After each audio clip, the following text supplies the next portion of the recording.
And I'll be back with you in just a second. Hello, caller. You got the Manning Report.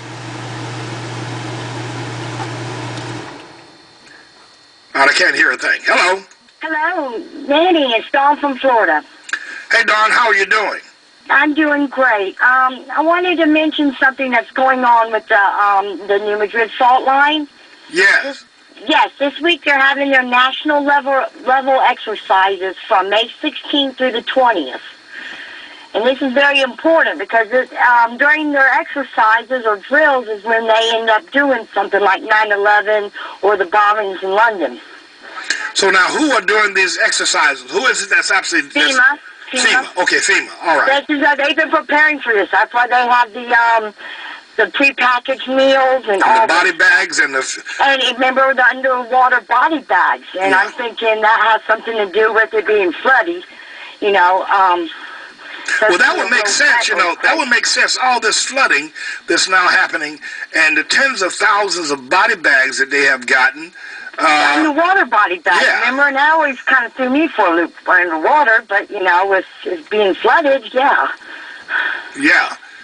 Well, you know, you know, what I'm also afraid of is that if they do this, they might, they had a shakeout last month, I think, April 28th, where they had all the kids in the schools doing exercise where they ducked and covered and everything. Right. And I'm afraid that it's, you know, usually these incidences happen during the day, and that's going to be terrible because everyone's going to be split apart.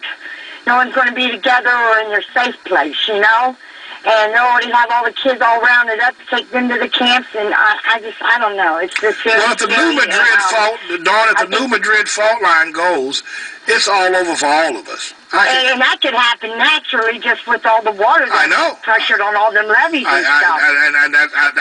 I know. It doesn't take anything. And then, the oil spill incident, that's right at the tip, you know, at the very end of the Madrid fault line. So, I mean, they've been trying to make this happen probably for a while, but this week is their big exercise that they have been training for months. And I just wanted to make everyone aware and just to, you know, prepare and get right with God. And get right with God is right. You know, I think that the key issue here is that we've got to say to this new world order. I'm going to be attending a meeting later on this week. I can't announce where because I don't want, you know, the ears that are listening know. But I'm going to be attending a high-level meeting this week on the new world order. And I've withheld my statements regarding HARP and starting back in January with Arkansas and the dead birds, the dead fish, now the flood and the tornadoes, and the information that has been posted on the New Madrid fault. I'm going to be attending that meeting, and once I attend the meeting, I'll be released to make some statements. Yeah, because I think if this happens, I mean, martial law will probably go into effect immediately. And I'll be arrested immediately as well. And they can take care of their our deficit or whatever, you know, that money we owe. Hey, Dawn. They can go into their currency that they want to. Hey, Dawn. And put everybody under one, you know, power who's ever left to deal with. Dawn, if the martial law goes into effect, and they arrest me, you'd better pray for me if they arrest me, because you know they're coming for me. And I'm not. They're probably coming for me too, but I'm not joking about this. Is not funny, and I'm not. You know, no, it's not. It isn't funny at all. But we can't be scared, you know. And, no, I'm not, and I'm not, and I know you're not, and I'm not either. I'm ready. But I just have a weird feeling that they might do it during the day, you know, where everyone's split up, and I just hate to see everyone, you know, because they'll put the schools in lockdown, so you won't be able to check them out, you know, and just has me scared. Well, anyway. And with everything going on, it just seems really coincidental that, you know, excuse me. Do I hear a rooster crowing in your... Yeah, you heard a rooster, that's Rudy.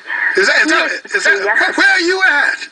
I'm at home. Well, it's not dawn. I mean, I know you're dawn, but is that a real rooster? Is that? Yeah, he's just showing off. He's letting you know he's here. But the rooster's only supposed to crow at dawn. So is that what's happening? They sometimes do it in the, you know, during the day. I don't know why, but they do.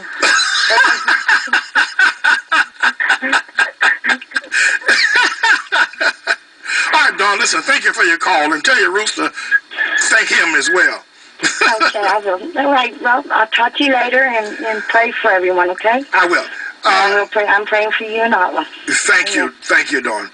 Now, I don't know if I have time now because we're ready for the Trust in the Lord segment coming up. We are celebrating this week, all this week, the first anniversary of the CIA Columbia Obama Sedition and Treason Trial. And I want to try to get Jeff Thompson on tomorrow. I'm not going to be able to get him on today, regarding the librarian and the library in the little hick town down there in Danville, Virginia. That town ain't big as a minute, and the library is refusing to carry the book of Where's the Birth Certificate by Jerome Corsi, alleging that the birth certificate has already been presented. Well, it doesn't matter. It's a publication. It's a book. And people can read what led up to, allegedly, the presentation of a book of a... I'm going to get Jeff Thompson on tomorrow. I don't have time today because I got to do the Trust in the Lord segment. We don't give up anybody the interview spot on Trust in the Lord.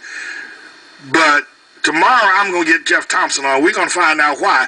Wouldn't you think that Jerome Corsi's work was integral in inspiring people like Donald Trump and myself? I know I was inspired by Abomination, ain't no doubt about it, and by Swiftboat. So I think that for the library in that little hick town and any other town now, you let me know if there are towns that are refusing to carry that book. But not only is Trump not running, Huckabee ain't running either. So I guess all these television guys figured, well, I better stay with my job now because I know I can't beat Obama.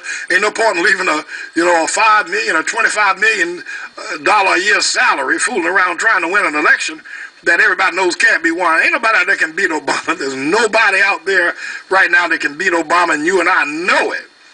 And by the way, he doesn't need black people to win this time. He needed them last time, but he doesn't need them now because he's got the Hispanic people, the Latinos locked up, and he will not need them going forward. He'll court them like going to this school today. But I can tell you, my friends, this matters pretty much.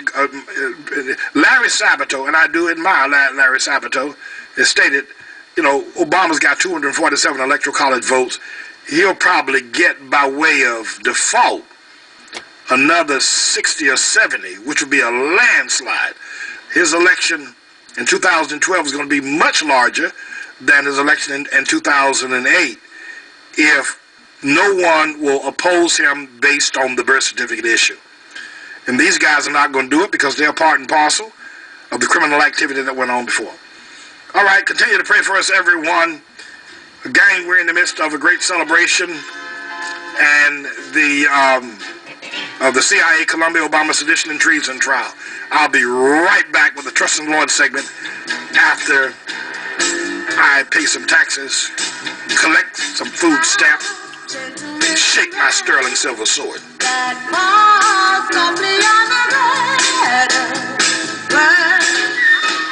You are listening to the Manning Report, live and on demand. Dr. James David Manning promises to be right back, so please stay tuned. I'm going to St. but my next stop just might be LA. Now what I say